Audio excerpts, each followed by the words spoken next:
Who would I be? Do you know what I mean? I'm not. No, I mean, if you could just flip a switch and be like, oh, no, I'm be straight. everything I am and be straight. Yeah. Well, that's kind of like saying, would you flip a switch and would you be a woman? You know, would you be no, black? Would you be right? Would you be African? And would you be, you know what I mean? Would you be any other? Why am I using? Some people would say yes. Some people might say yes. That's what I'm saying. Like a lot of women might say, I would totally be a man. You know, if I could flip a switch. You know, some men would say I would totally be a woman. Some people would say I've always wanted to be from Japan. You know, I've always wanted to be Japanese. You know what I mean? Right. But we have such a pressure. Like there is a definite pressure for, especially in Mormonism, to be a straight person, and and that's what I mean. Just in doing some of these interviews, that's all these people ever wanted to be. Like some people, and that's why some people get so distraught is because they're not what they're supposed to be, and they're like, if I could that's all they pray for. It's all they live for is to try and be a straight person, or they're so disappointed when it turns out that they're not straight when they think that they're going to be. Yeah, I think it is a little different, that you have that pressure to be that. Well, yeah, but then it might not be different for somebody, say, who's raised African American, who is black in the United States, or in a culture in a very racist society. And a lot of them would be like, yeah, I'd love to be white. You know, and what's interesting about that, I don't always think sexuality is analogous to race, but I think in many ways there's some interesting parallels or interesting contrasts. But in that sense, take in America at least, I think certainly being African American, maybe less so today, but people would argue is actually very difficult and is very been treated like a second-class citizen. So I think there is a lot of pressure. All the media you see is white, you know, and I think yeah, you might find people who would say yes, I would want to be white, but then there's a whole response to that. There's a whole counter that to build black identity, to build African identity, to be proud of your African and heritage, or be proud of what it means to be. I mean, and I'm not at all, so I have no idea what that means. But that exists. You know what I mean? And I think it's the same thing in the gay community, where it's like sometimes we insulate ourselves so much to that we don't we might lose something when we're so about gay pride and rah we stop. You know, we are. You know, it's kind of reactionary. Right. It's absolutely reactionary. I wouldn't even say kind of. It's absolutely reactionary, and it's understandable. And I'm not saying it shouldn't exist, but. So your answer would be. No, I mean, my answer would be that's interesting to think about. Not hell no. It's interesting to think about, because there certainly was a time when. I mean, and I don't even know if I said I want to be straight. I wanted to do what was right. I wanted to be able to do what I thought the Lord expected of me. That's what I wanted. I wanted to be able to have a family. I wanted to be able to have children because I felt that was the right thing to do. I wanted to be able to do that honestly. And I think as a kid, you know, that's a really complex issue, and I don't know that I could completely understand it at that point. But particularly by the time I was in therapy, I became comfortable with the idea that I would have these feelings. I would be same-sex attracted for all my life, and yet I would have a wife that I knew about it, and we were working on it together. And so I think really, I became comfortable with that. There was something always sorrowful about that, but I became comfortable with that. Do you think that's why a lot of gay men in the church just get married and? Sure. The pressure to do it. Yeah, I mean, it's the pressure. We talk about the pressure, and that's the whole part where it becomes really difficult to tease apart the things that are detrimental and the things that are helpful. Do you know what I mean? Because by saying all this pressure, you kind of take the responsibility off yourself, right? And we should acknowledge that the church is a big organization, and it is a whole movement, and it is a whole set of issues that you're just a kid that you're born into. But at some point you have to take responsibility for your own identity and your own choices. So that's why I say it was because I really wanted that. I genuinely wanted that. You know, I mean, do you know what I'm saying? Yeah. Just I mean. Anybody raised in any culture has things that it's almost impossible to separate. What's your relationship with the church now? I mean, very ambivalent. Do you know what I mean?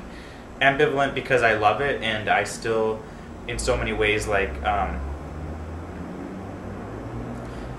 mean, the idea of belief and faith also becomes very complicated, but I believe in so much of it. It makes so much sense to me, and it feels good, and that may be in a very kind of humanist kind of way. It may just be because that's the way I was raised, and that's the value system which I was kind of weaned. So you're talking specifically like Mormonism or religion or God? Or? Specifically Mormonism. Very specifically Mormonism right now.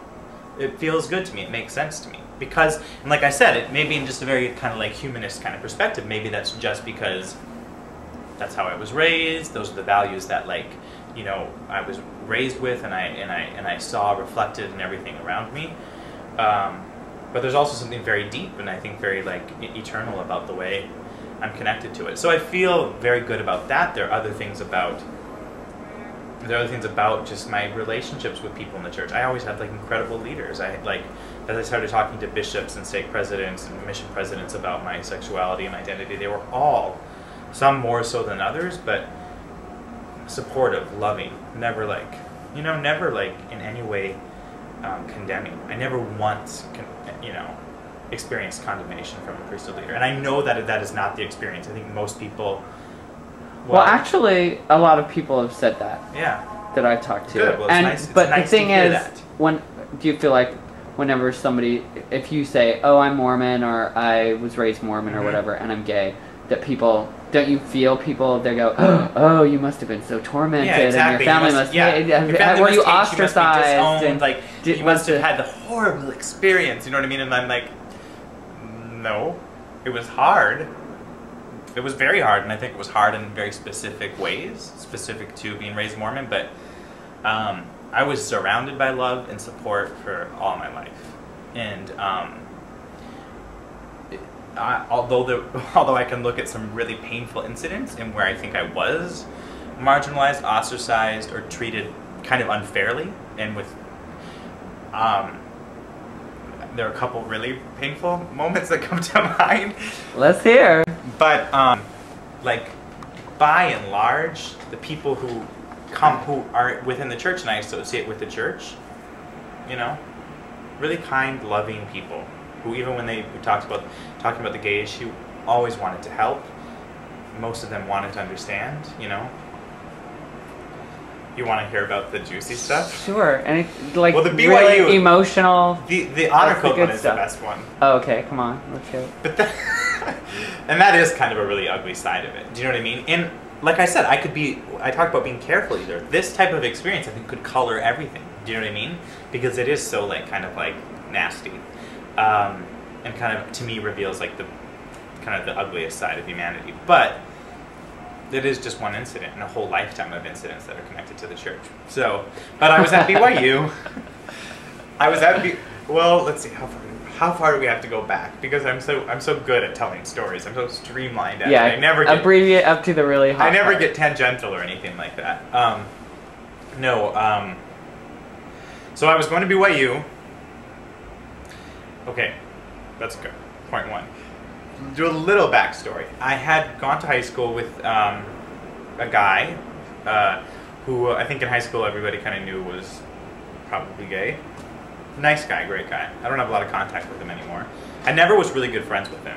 We were kind of in different grades. We kind of knew each other through theater. He went on his mission. He graduated after me, went on his mission. I came home from my mission. He was still on his mission.